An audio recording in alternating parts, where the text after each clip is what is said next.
And we start with some developing news tonight happening hundreds of miles above us. All of NASA's eyes right now are on the Boeing Starliner capsule making its way back to Earth. And it successfully undocked from the International Space Station about 2 hours ago. Take a listen. Separation confirmed. Starliner is now backing away from station and starting its return to Earth.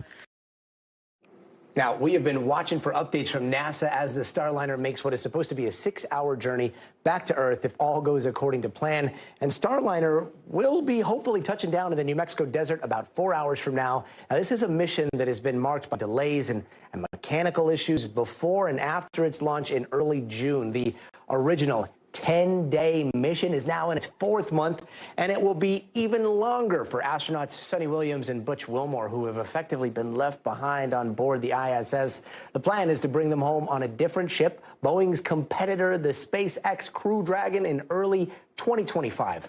Morgan Chesky joins me now from the set. Morgan, we're both watching this thing. Like, any issues so far? Right, Gadi, they had it live. You could hear the NASA control room playing it out beat by beat here. So far, so good. And that is incredibly important because there are two kind of key phases here. That initial undocking from the space station and then the very delicate reentry back into Earth. It was so interesting, Gadi, as they started that process of undocking these 12 hooks that attach this capsule to the space station. All of them opened up, and you can see that initial separation there. And then, Gadi, they had to be incredibly careful to fire the thrusters in a way that pushed it away from the space station so that no one was in harm's way. Fortunately, everything went according to plan, and that is happening as we speak as it makes that voyage back home to a White Sands Space Harbor where it'll land via parachute.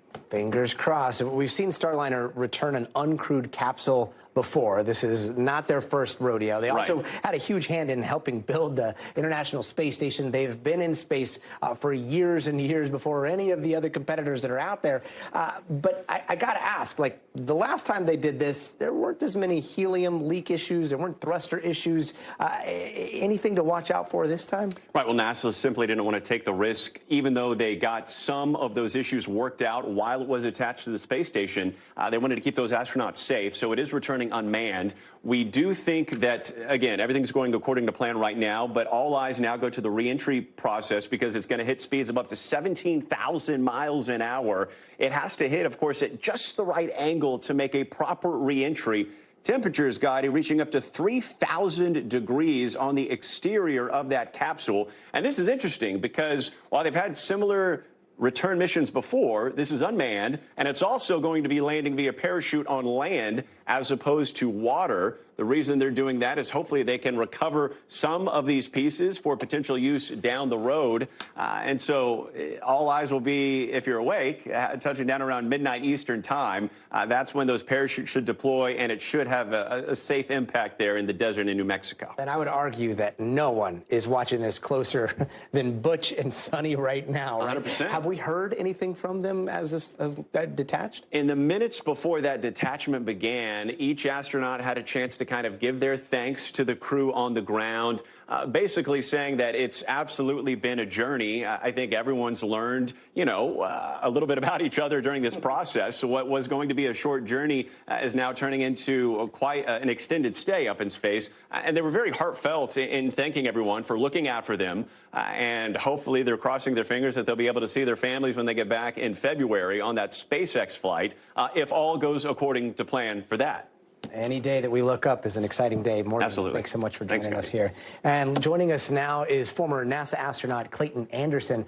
Clayton, thanks so much for joining us tonight. Let's start with your reaction to what we've seen so far. Any word on how the thrusters have been holding up and how the helium supply is holding up as well? Well, I think everything seems to be going to plan per the knowledge that I've been able to garner. I would imagine if the helium leaks still exist, that they're very, very small. And the helium tanks are large enough to provide enough helium to push the fuel toward the thrusters that they need to use when they fire. So I don't anticipate any problem with the helium tanks. And honestly, I don't anticipate any problem with the thrusters either. If you were in that capsule right now, what would the reentry process look like? And then with all the issues that they've had so far, what would be going through your mind? Well, if it were me, and I think Butch and Sonny should be in there right now, but I think that it's pretty sedate from the time you undock from the space station until the time you do the deorbit burn. It's a pretty sedate process. So you're looking at all your procedures, you're checking to make sure the systems are functioning just fine. And if there's anything that's going wrong or has a problem, you're trying to rectify that before the deorbit burn. Once the deorbit burn happens, then it gets a little more dynamic, and you're paying a lot more attention to what's going on inside and outside the capsule, because you're looking for milestones that take you down that trajectory until the parachutes deploy and start to drop you to the Earth. And Clayton, pardon my ignorance here when it comes to space engineering, but Starliner landed in New Mexico, landing on the ground, obviously, instead of the ocean. Are any of the deployment systems that they're using, the parachutes, the airbags that inflate, any of them connected to the helium systems or possibly like the thrusters, or is all of it totally separate, totally redundant? To my knowledge, they're all totally separate and they'll be redundant. And people have to remember that the Russians land on the land all the time.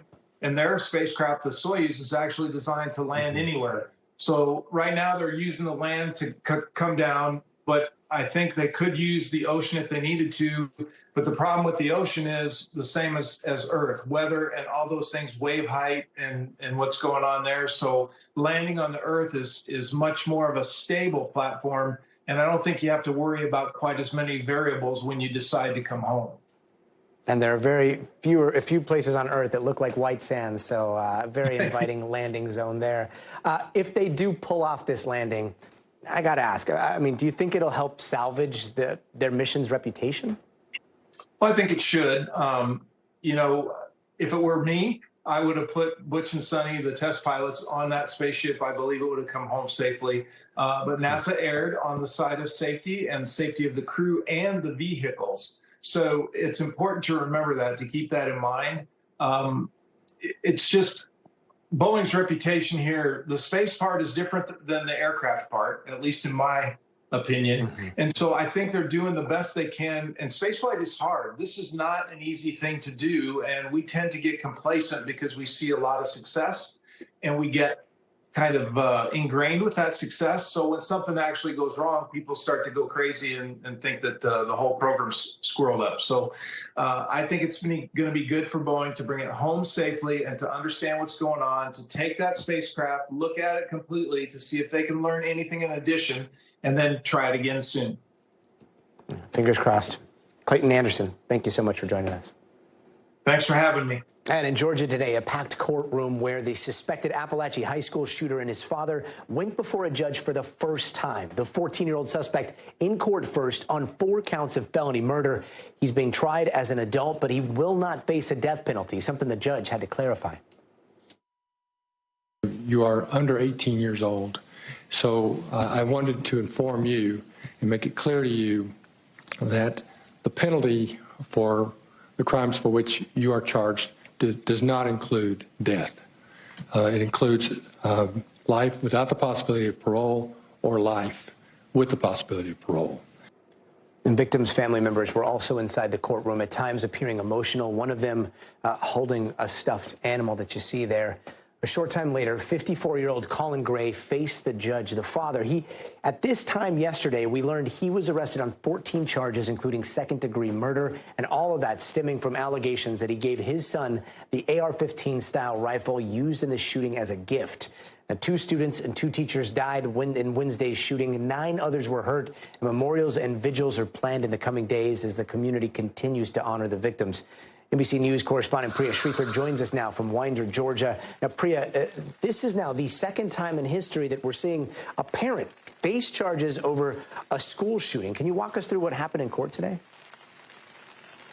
Yeah, Gadi, this was a very straightforward arraignment, each one lasting only a few minutes. Essentially, the purpose of it was for the judge to outline the charges against both the suspects and make sure that they understood what those were. The 14-year-old suspect, Colt Gray, arrived in the courtroom in a green jumpsuit. He was shackled and he appeared relatively emotionless, I should say. And he was respectful but soft-spoken to the judge, answering his questions with a simple yes, sir. He was escorted out of the room and then brought brought back because the judge wanted to clarify, as you pointed out, that he will not be facing the death penalty, even though he is going to be tried as an adult. And the death penalty would have been a consequence here in Georgia, but because he's a teenager, they're taking that off the table. Now, then, moments later, his father entered the room, not at the same time as him. He was wearing a black and white jumpsuit. He was also in shackles, but he was visibly shaken. He was a lot more emotional. And when he was answering the judge's questions, it was fairly evident that he was having a difficult time getting through it. But one thing I wanted to point out really quickly, Gadi, is that the father is actually facing 4 counts of involuntary manslaughter, 2 counts of second-degree murder, and 8 counts of cruelty to children. And that last one, the cruelty to children, is because of the 9 additional people who were shot allegedly by that teenage suspect. 8 of them were children. And so what's fascinating today is that we heard from the district attorney who said that we might be hearing in the coming days of even more charges against the teenage shooter because they hadn't factored in just yet those 9 additional gunshot victims, Gadi. That makes sense why we're seeing the discrepancy there. Now, Priya, what else are we learning about this family's background and how's it playing into the investigation? Yeah, so a lot of people would characterize Colt Gray's life as a turbulent one. They say last year his mother, Marcy, actually pleaded guilty to a family violence charge. And according to an arrest warrant, authorities found fentanyl in her car. He's been described as having some mental health issues, chronic absenteeism, being a fairly quiet, soft-spoken person. So all signs are that, you know, he had a pretty rough life. And I think another thing that we've been reporting on a lot is that this family had been on the radar of the FBI before. They had received several anonymous tips through an online gaming platform that 14-year-old Colt Gray was thinking about conducting a mass shooting like the one that occurred here on Wednesday. And so we actually got audio of those Jackson County Sheriff's deputies who actually interviewed Colt Gray's father last year. Let's take a listen to that. I don't know anything about him saying shit like that, and I'm going to be mad as hell if he did. And then all the guns will go away, and they won't be accessible to him. You know, I'm trying to be honest with you, I'm trying to teach him about firearms and safety and how to do it all. And so, Gadi, you can hear right there that there was some trouble in the Gray household, even as recently as last year. And Priya, how are the victims being remembered today? Well, Gadi, I don't know if you can tell, but it's raining here right now. And despite that, there's a growing memorial behind me here. There's a flag that's at half-staff in front of the high school. And people are just coming out. They've been coming out throughout the day with flowers, mementos. They're signing various placards around the high school. And so this community is really one in mourning. The city of Winder was actually going to hold a memorial service in a different location today. And there's also going to be a candlelight vigil on Sunday. So I think a lot of people are still processing it. And believe it or not, this school is expected to be open again on Monday. And many of the students here are expressing to me that that feels very soon. And they're not sure if they really feel ready or safe to enter those doors again on Monday, Gadi. Priya, the weather behind you there reflecting the mood of the community. Priya, thank you. And tonight, major developments in 2 separate legal challenges facing former President Donald Trump. This morning in New York, he appeared in court in an attempt to overturn or at least reduce the $5 million payout he owes to writer E. Jean Carroll. He was held liable for sexually abusing and defaming her last year. And here's what he said moments after his court appearance. As far as I know, I never met her. I never touched her. I would have had no interest in meeting her in any way, shape, or form. Then what looks like a temporary win for the former president in the hush money case. Today, the judge overseeing that case delayed his sentencing until after Election Day. It was originally due in less than 2 weeks, but in his decision, the judge wrote that the sentencing must be, quote, free from distraction or distortion. Let's bring in NBC's legal analyst, Danny Savalos. Danny, thanks for joining us. Let's start with the E. Jean Carroll case. What legal argument are Trump's lawyers making here to push for this overturn? They make a lot, but one of the big ones is they're arguing that there's evidence that shouldn't have come in and evidence that should have come in. And generally speaking, when it comes to the admissibility of evidence at trial, appellate courts give a lot of deference to trial courts. They're really looking for an abuse of their discretion in allowing evidence in. And that's why if you're at trial and a piece of evidence comes in or doesn't come in and you didn't want it to go that way, you make the objection, but you know that on appeal, that's one of those issues that's going to be a bit of a long shot. Of course, they do raise other issues. They raise a lot of issues, but those are some of the kinds that they raise. And on the whole, I don't see too many very likely to be successful at the appellate court. And Danny, in the hush money case, the judge wants to delay the sentencing so that it's like apolitical, avoiding partisan debate, but delaying the sentencing until after the election, like, won't it definitely be political now? Because the outcome of the election will very likely impact the sentence here. No, I don't think this was a bad decision by Justice Merchan, and it's what the defense wanted. The judge concluded it was okay. And arguably, you could even say that, I wouldn't say the government joined in the motion, but the prosecutors didn't really fight it all that hard. And the bottom line is this. Look, reasonable minds can disagree, and it's not really a legal assessment. But in terms of sentencing, I can understand wanting to be free from distraction, and that's Justice Merchan's main concern. I think it's a valid one. I understand the point, too, that it could be just as politically charged if it was delayed as well. But strictly thinking about this from a sentencing standpoint, thinking about this as any other case, it might be effective to delay it from a distraction perspective. The problem is for Trump, all delays, even in the state court cases, inure to his benefit. Danny Cevallos, thank you. And some breaking news from the U.S. Open tonight. What could be a huge weekend for American tennis is underway, with one half of the men's singles championship now set. The #1 seed, Italian Yannick Sinner, won the first of two semifinals at the Arthur Ashe Stadium in straight sets. Americans Taylor Fritz and Frances Tiafoe are duking it out for a chance to play Sinner in the title match on Sunday. Lots of storylines in this one. The biggest, whoever wins will end a 15-year drought for American men in any Grand Slam final. Tiafoe and Fritz, also, they're friends. They have a friendship that dates back more than a decade, with plenty of competitive head-to-head matchups over the years. Yasmin Vasugian joins me now from a very rowdy, rowdy Flushing Meadows out in Queens, New York. Yes. What's the energy out there like, Yasmin? How's it looking? It's electric. I got to tell you, standing where I'm standing is the best perspective you can get if you're outside of center stage of Arthur Ashe Stadium. And I look behind me because you see that big screen there, Gadi, right? That is where the game is actually being broadcast. The match is being broadcast. And every couple of minutes or so, you hear the crowd roaring, 20,000 people inside Arthur Ashe Stadium. And by the way, that's not including all the folks that are gathered around here. Remember, there's a lot of people that have kind of paid tickets just to roam the area of the U.S. Open. It's really incredible because they recognize they are seeing history in the making. It's been essentially 20 years that we've seen two Americans playing against each other in the semifinals. We thought big foe Frances Tiafoe was down at 3-0 in the beginning of this match, starting around 7:45 p.m. He's now fought back. You say it's been head-to-head. It's going to be duking it out the whole way. Well, he is at 4-3 right now, only in the first set. So we're going to have to see where it all goes. But these guys, they are friends.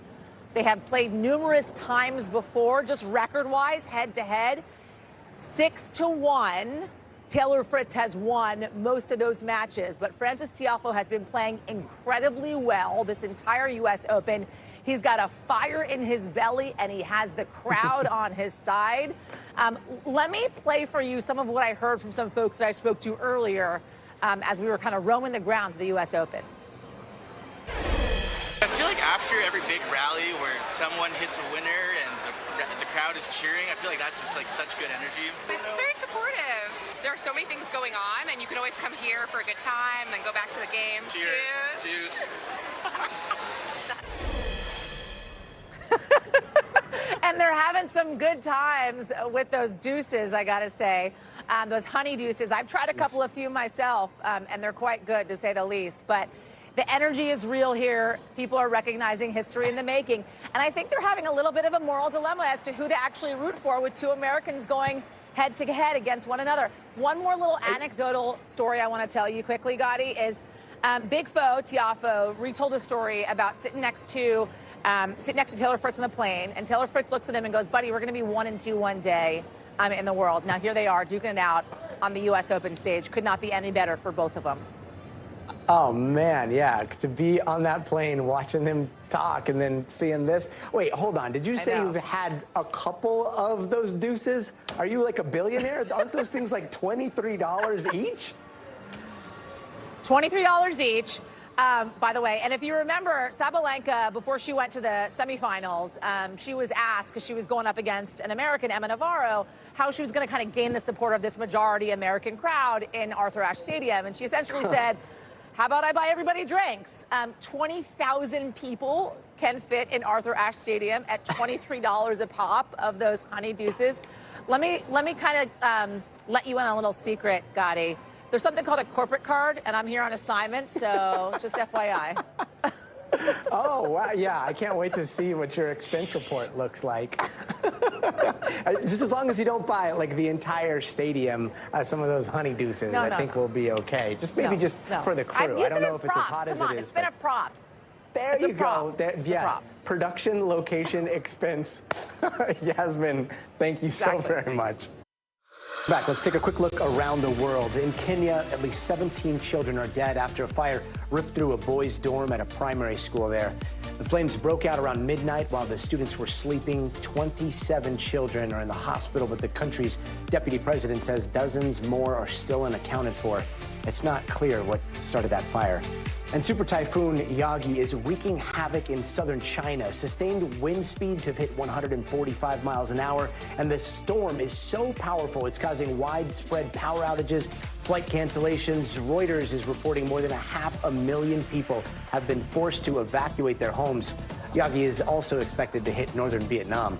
And off the coast of the Red Sea, a cargo ship has been burning for almost 2 weeks after a strike from the Houthis. Now, this commercial ship was loaded with about 1 million pounds of crude oil, and it's a serious risk of sparking a major environmental disaster there if that fire reaches the oil. Crews are trying to tackle the flames, but the Houthis are keeping a tight grip, threatening retaliation on any ships that come close. And in Italy, the Trevi Fountain might soon need a VIP list.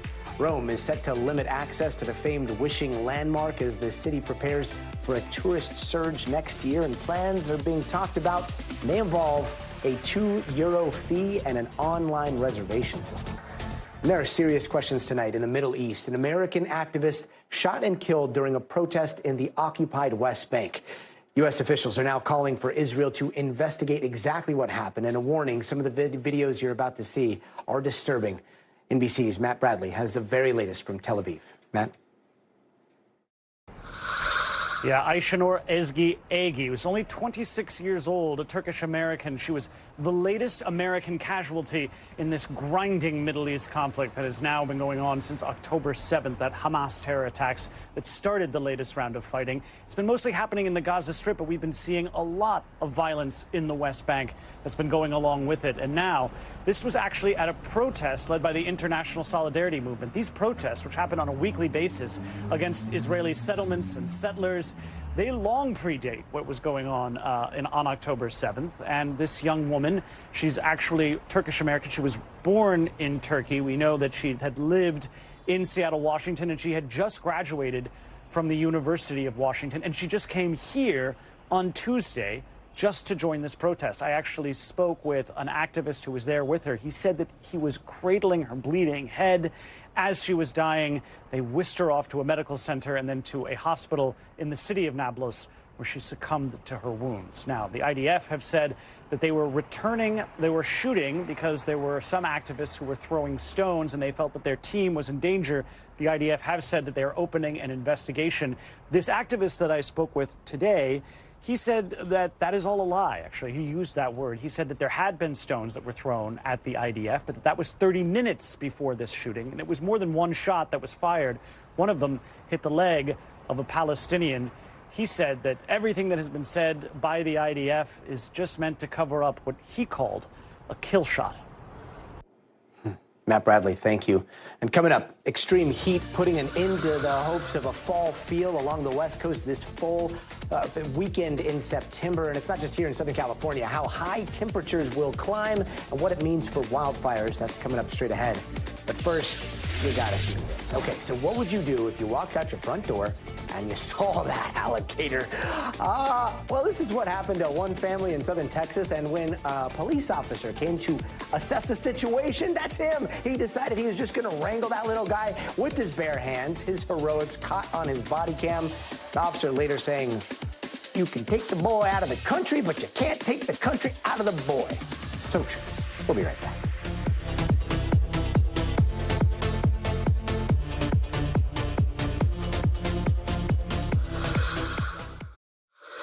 Hey, welcome back, and here's some of the other headlines we're watching tonight. A Legionnaire's disease outbreak is being blamed for 3 deaths at an Albany, New York assisted living facility. At least 20 people were hospitalized, with 10 more testing positive. The disease is not spread from person to person. You get it by exposure to bacteria in water or water vapor. The source of the outbreak is still being looked into. And a rough end to a rough week on Wall Street thanks to a weaker than expected August jobs report. The economy adding fewer jobs, showing signs of a slowing labor market. It could clear the way for the Federal Reserve to lower interest rates this month, and stocks sold off today. The S&P marking its worst week in over a year. The NASDAQ one up that, having its worst week since 2022. And it looks like Alec Baldwin is not going to stand for a new trial in New Mexico. The judge in the Rust case saying today prosecutors cannot reopen their case against the actor, pointing to the fact that the motion was too long. Remember, Baldwin's manslaughter charge was dismissed with prejudice back in July after it was discovered the state hid certain evidence. And Brazilian music legend Sergio Mendes has died. The Grammy winner was a global superstar credited with bringing the bossa nova sound into the mainstream. Mendes passed away yesterday after battling the effects of long COVID. He was 83 years old. Imagine keeping a 13-foot-long snake in your home. One New York man was doing that illegally. Officials outside the Syracuse home got a tip and confiscated the Burmese python. The owner apparently unprepared for how fast it grew, and in fact, it is still growing, and that snake is in good health and was taken to a nearby zoo. And breaking news tonight from the CDC. A person in Missouri has reportedly been infected with bird flu. Now, officials say the person apparently had no known contact with poultry or dairy cows, which is normally how that disease spreads. Now the CDC says general risk to the public remains low, but the mystery transmission does add to the growing anxiety of bird flu spreading among humans. Experts are now trying to figure out how the individual got infected in the first place.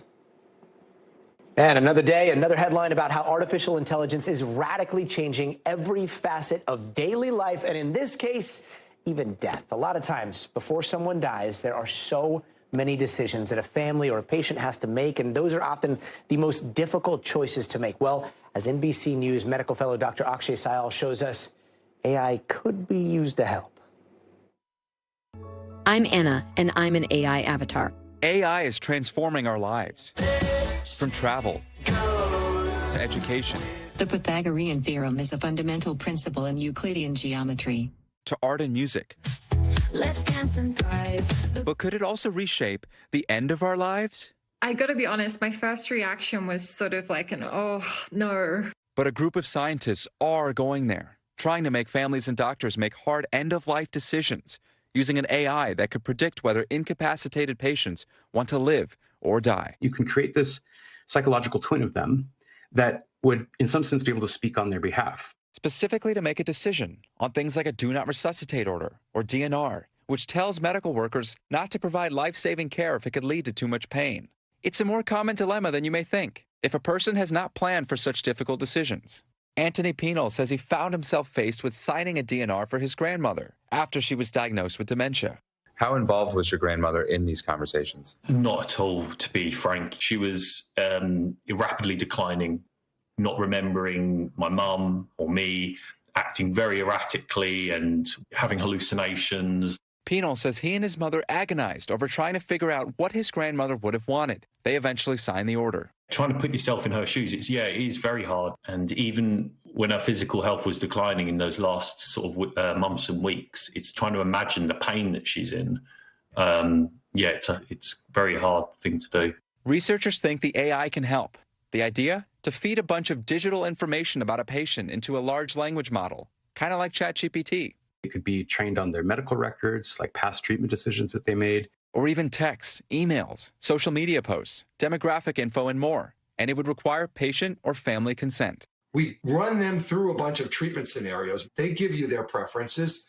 Then you apply AI to those answers. And then you use that program to predict when the patient isn't able to make decisions for themselves. Researchers say it could help improve the accuracy of decisions made by medical surrogates, which one 2006 JAMA study placed at just 68%. But other bioethicists worry that the data isn't enough. It's still so speculative. And then the other piece of my skepticism is whether even if we had that data, an algorithm could accurately predict someone's future preferences. And they point out, as painful as these decisions are, they are part of the human experience. Is there a need for something like this? Sometimes surrogates do struggle. In my experience, it's the minority. What they need is really more the emotional support. What they're struggling with is sort of the weight of the situation they're in. I think it's more worrying that humans should want to run away from those kind of situations, decisions, feelings, and just resort to something like AI. It can help us grow, I think, as humans, having to wrestle with those emotions. And Dr. Akshay Syal joins us now. Dr. Syal, I see all of their points. This is such a tough decision and one that you almost don't even want to think about.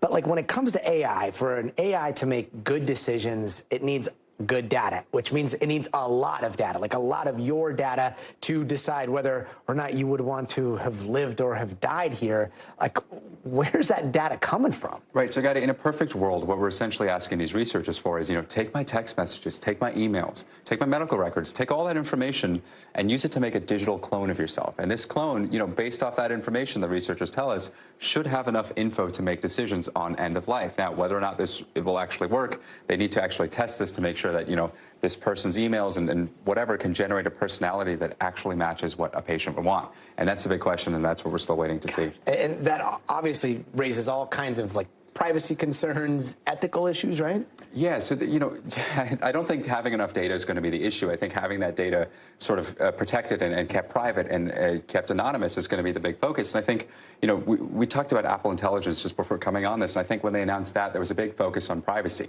about keeping all that data local, not sending it to servers so people would have access. And I think when you're developing a technology like this, you really need to make sure that that data is encrypted, and that data, especially the patient information, is kept anonymous, because, if it gets into the wrong hands, it's a lot of information you're handing over to people. Gosh, it's terrifying stuff. And if AI in the future scrubs our conversation, decision, flip a coin, have the coin decide, not the AI, maybe not my loved ones. Toughest decision you can make.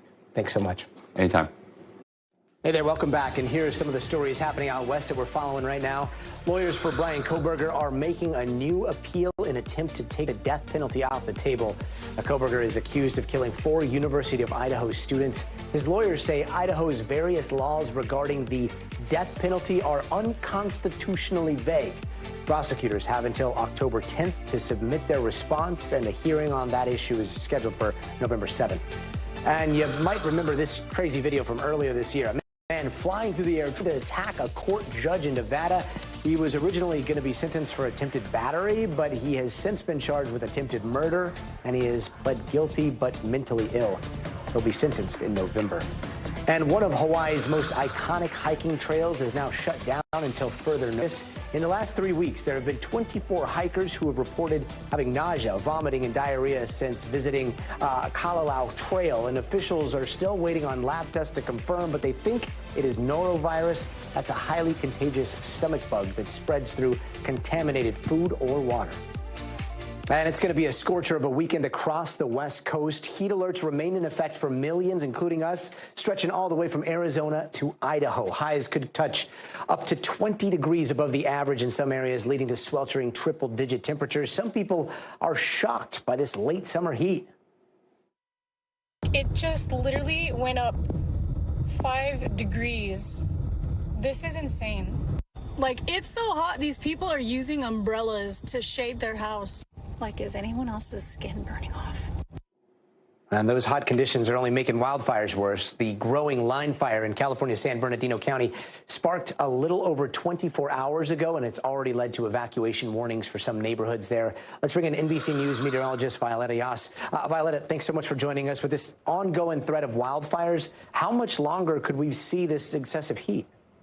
Hey, Gadi, I do think that heat is finally going to start to ease at least some as we head into the weekend, but we're also not talking about this nice, refreshing air mass moving in either. The issue is this heat dome. This has really dominated the weather story from Mexico all the way up through BC, and we are going to start to see this slide inland towards the Four Corners through the weekend. So that is going to provide a little bit of relief for some. Nonetheless, you can see at least 50 million impacted by these heat alerts, with those highest readings expected across the interior Northwest down into Southern California, through Las Vegas and into parts of Phoenix and Arizona as well. So let's take a look at what we've been dealing with well into the triple digits here in places like Phoenix and Yuma, even Los Angeles, as high as at least 104 degrees. So by the time all is said and done, we could be looking at the hottest day in nearly 2 years there. Meanwhile, Phoenix has been breaking nearly every record imaginable with so many days of temperatures above 110 degrees.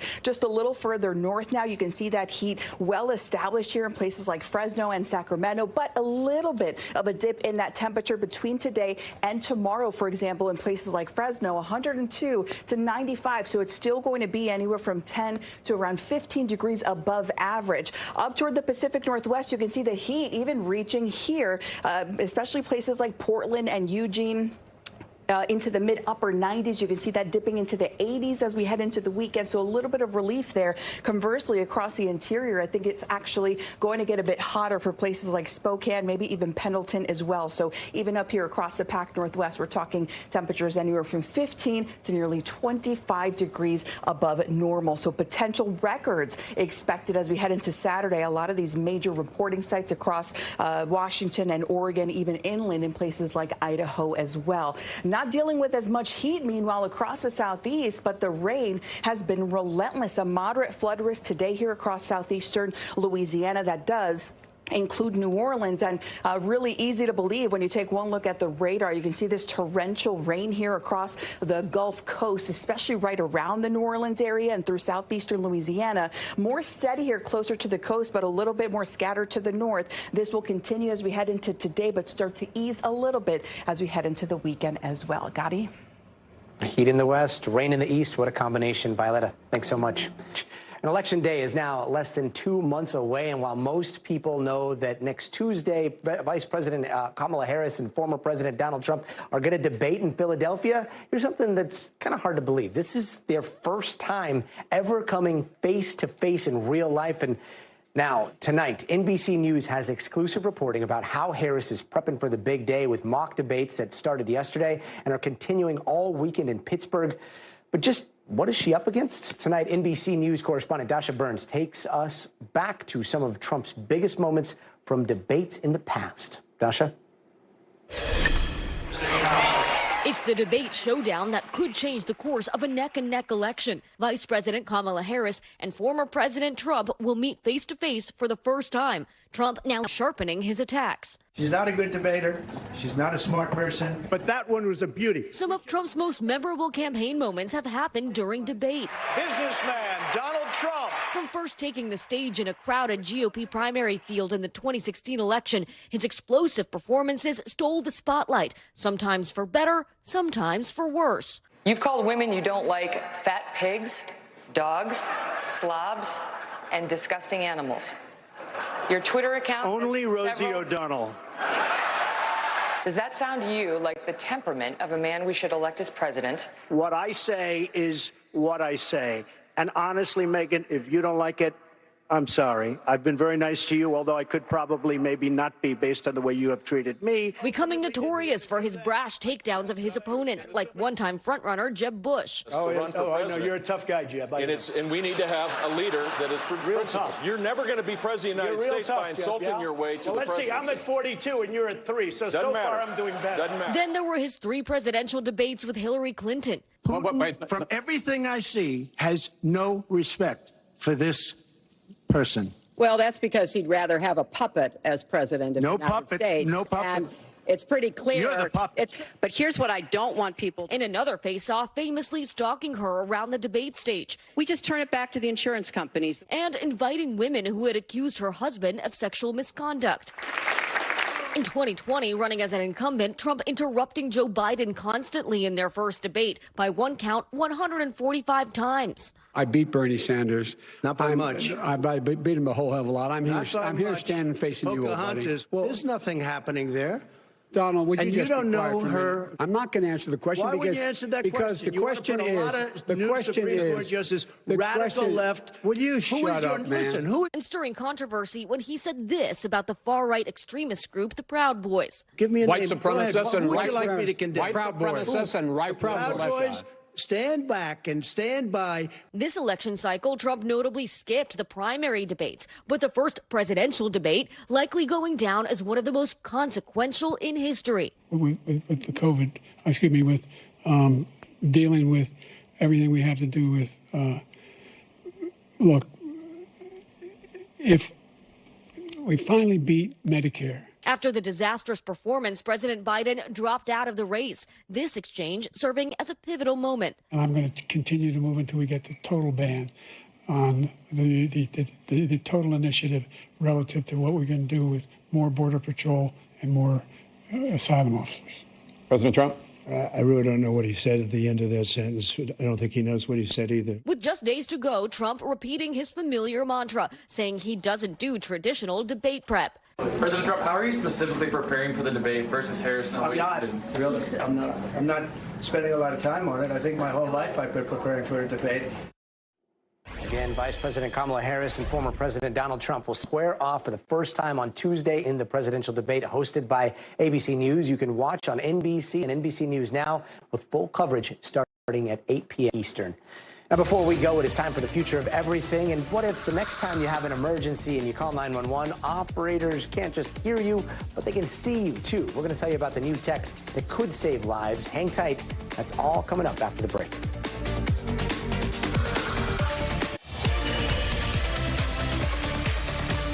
Hey now, welcome back, and it's time for the future of everything. There's this new technology changing the way 911 call centers respond to emergencies, and for decades, 911 calls have been audio only because of how the call centers were built.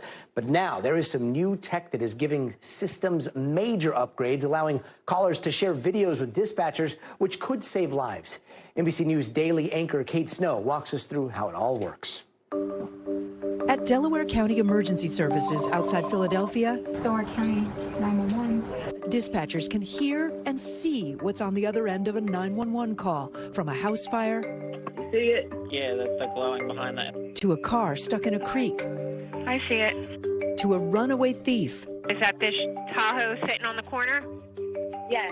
Live video is changing the way dispatchers respond to an emergency. That has to be a game changer. It is. It makes all the difference in the world. Raquel Lewandowski has been a 911 call taker since 1994. When somebody on a landline called us, it would show us their phone number and who paid the bill. Now I have all this technology. Today, Raquel can get up to 60 calls during her 12-hour shift, mainly from cell phones. Stay on the phone with me. Do not hang up. Okay? Is the baby still seizing? Through a platform called Prepared, Raquel can send callers a link asking them to allow video sharing and more. They're going to get a text message. It's going to say, it's Delaware County 911. Tap on this link to open. And when it opens it up, I'm not looking at them. I'm looking at what they're looking at on their phone.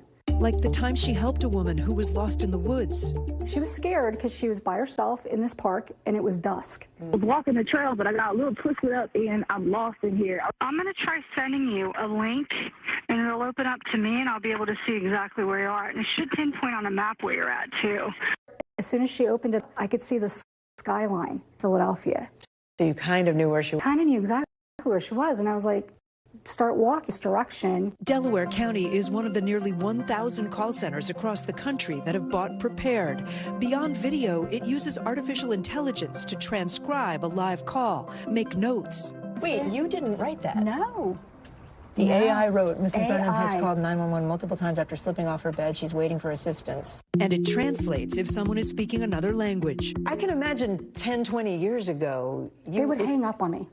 They would get so frustrated, they would hang up on me. 26-year-old CEO Michael Chime started the company 5 years ago with 2 of his classmates at Yale. We created Prepared because 80–90% of 911 calls were coming from mobile devices in our pockets. But when people called 911, the systems assumed that those calls were still landline, that only audio was available to help better understand what that person was going through. Video can change everything. Chime recounts a caller reporting domestic violence who turned on her camera. She says you're on stream with 911, and the guy runs away. It was as if somebody was there before responders Just had. her holding the phone and saying, I'm on with 911. Yeah, video. exactly. Yeah. And sharing video is about to get easier for iPhone users. Anyone with the newest Apple operating system who calls 911 in an area that has Prepared will be able to click and share pictures and live video instantaneously without having to receive a link. You're going to demonstrate what a 911 call would look like on an iPhone now. Yes, so I'll call 911. Delaware County 911, dispatcher 141, where is your emergency? Hi, we're calling from the 911 center. Okay, I see that. I see device live video. I went ahead and hit it. Live stream will pop up, the notification. And you're just going to push the button? Yeah, I'll hit share. And then I'll have live stream. Perfect. I can see everything that you see. A recent survey found 82% of call centers nationwide are understaffed, leading to widespread burnout. It's overwhelming to know that you have such a responsibility to everyone in our county. People with iPhones can now click and instantly have video to you. What will that mean? That's going to be so much faster. Yeah. When So I what say will faster, that it's only mean? seconds, but for seconds for someone in my field is life-changing. It means everything. What a fascinating story and such a no-brainer for today's day and age. And finally tonight, for our 60 seconds of joy, the story of a 12-year-old boy from Arizona who got his first phone and quickly became pretty popular by receiving tons of text messages, except for they weren't actually for him.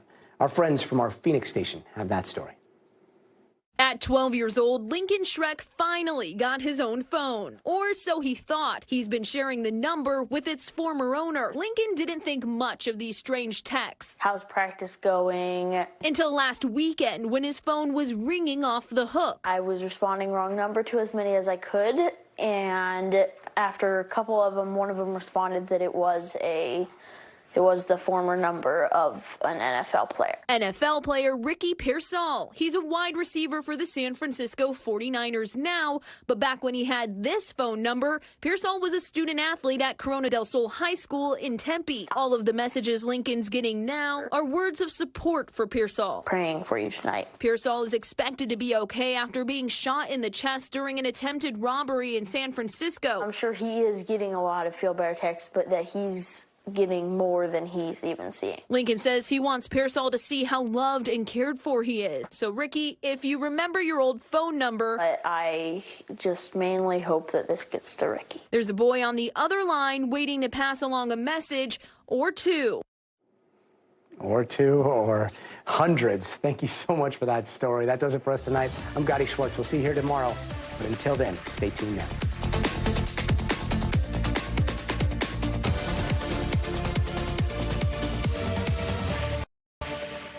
Thanks for watching. Stay updated about breaking news and top stories on the NBC News app or follow us on social media.